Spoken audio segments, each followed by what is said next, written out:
dowladda Puntland ayaa amaro culus dul dhigtay ajaanibta ku dhaqan deegaanada Puntland waxa laga mamnuucay inay toogsadaan waxa laga mamnuucay inay si sharci darro ah Puntland ku joogaan waxa laga mamnuucay inay ganacsiyada wareega ay ka shaqeeyaan iyo sidoo kale qodobo kale oo waaweyn ayay Puntland dul dhigtay ajaanibta ku dhaqan deegaanada Puntland sidoo kale Puntland ayaa maanta magaalada Boosaaso ku xirtay ilaa 100 qof oo ay washakisan yihiin inay gacan saar la leeyihiin kooxda Daacish ee ku dhumaaleysata buuraleyda gobolka bari ee Puntland soo dhawaada daawadayaal marka hore wax ka codsanayna inaa YouTube-keena ku soo birto muuqaalka leen noo saarto sidoo kalena gabaleelka furto si ay ku soo gaaraan muuqaalada maalinlaha aan halka ku soo gudbino haddii aan ku bilaabo qoraal 5 qodob ka koobnaa oo ay wasaaradda arrimaha gudaha Puntland dul dhigtay ajaanibta ku dhaqan Puntland ayaa sida tan u dhignaa qodobka koowaad ayadoo laga duulayo khataraha abni ee jira waxa reeban inay ajaanibta Puntland ku soo galaan sifo sharci darro ah qodobka labaad waxa lagu yiri waxa la mamnuucay dhammaan toogsiga waraaqaha lambarada lagu soo qorto in lala istaago goobaha dadweynaha sida masaajidada wadooyinka iyo goobaha ay bulshada ku ganacsanayso dadka reer Puntland oo durbadiiba arintan ka falceliyay waxa ay sheegeen inay dhibaato weyn ku hayeen masaajidada marka lagu tukanayo inay ilaa 10 qof ay ka kacdo oo kulligood waraaqa haysta kuwaas oo ajaanib ah wadooyinka sidoo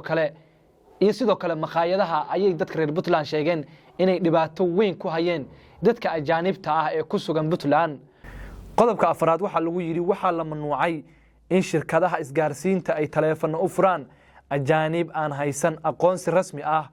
iyo damiin la yaqaano oo qofkii aan keensan damiin reer Puntland oo aan aqoon waxa shirkadaha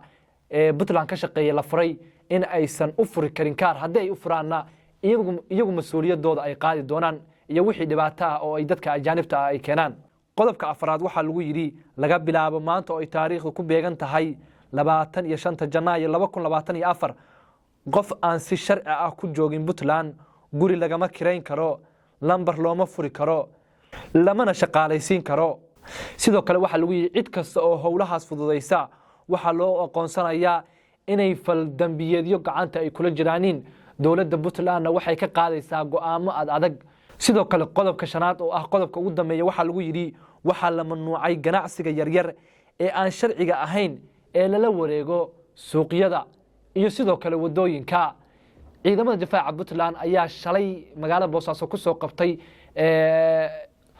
ciidamada difaaca Puntland ayaa shalay oo ugu dambeysay magaalada Boosaaso ku soo qabtay nin ku ganacsan jiray miis isla markaasna miiska ay ugu xirnaayeen qaraxyo sidoo kalena hoostiisa miiskaas ay ugu jireen hub uu ku dagaalami lahaa ama uu ku talagalay inuu ku dagaalamo marka ay laamaha ammaanku gacanta ku dhigaaniin oo isku difaaco sidaas darteed ayay dowladda Puntland u soo saartay go'aamadan adag oo ka dhanka ah ajaanibta iyo sidoo kale dadka ganacsiyada aan sharciga ahayn la wareega wadooyinka iyo meelaha kale sidoo kale hay'adaha ammaanka ee magaalada Boosaaso oo tan iyo xalay howlgallo ka waday magaalada Boosaaso ayaa waxay xaqiijiyeen in ay 8 qof oo 6 kamid ah ay yihiin dad ajaanib ah ay howlgalkaasi ku soo qabteen kuwaas oo xiriir la lahaa kooxda al-shabaab aan dheer Daacish oo ka dagaalanta buuraleyda gobolka bari ee Puntland waxay 8 qof sida ay ciidamadu sheegeen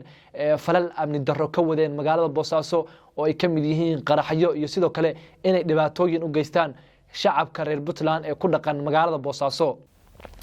xarunta hay'adaha dambi baarista ee Boosaaso sidoo kale waxa ay soo xirtay dad gaaraya 100 qof kuwaas oo ay laamaha ammaanku uga shakiyeen in ay gacan saar la leeyihiin kooxda Daacish ay ciidamada difaaca Puntland dagaalka kula jiraaniin qodobka u dambeeya oo aan barnaamijkeena ku eegi doono waxa weeye haweenka reer Puntland ayaa iyagu maanta mudaharaad weyn ka sameeyay magaalada Boosaaso waxay dowladda Puntland ka codsadeen in ay ajaanibta ku dhaqan Puntland haday noqon lahayd Garowe Qardho Boosaaso iyo Gaalkacyaba iyo magaalooyinka kale ee reer Puntland in ay ajaanibta ka daabulaanin wixii aan sharci haysan haweenku waxa ay sheegeen in dadka ajaanibta aysan wax faa'iido u soo kordhinayn marka laga reebo inay ammaankoodii ay ku yihiin liddi ay ku yihiin iyagana ay u soo shaqo tageen in ay ammaankooda ay khalkhal galiyaanin shalay magaalada Boosaaso ayaa sidaas oo kale dhalinyarada haweenka iyo haldoorka magaalada Boosaaso ayaa iyaguna mudaharaad sameeyay oo ay sidaas oo kale dawladda uga codsanayeen in dadka ajaanibta ah ee ku dhaqan magaalada Boosaaso laga saaro maadaama ay ammaan darro ku hayaan magaalada Boosaaso maantana Garowe ayay haweenku ka sameeyeen dadka reer Puntland waxa ay ogaadeen dhibaatooyinka ugu waaweyn oo amni darro oo ka dhaca deegaanada Puntland inay ku hayaan dad ajaanib ah oo ka soo jeeda dalal kale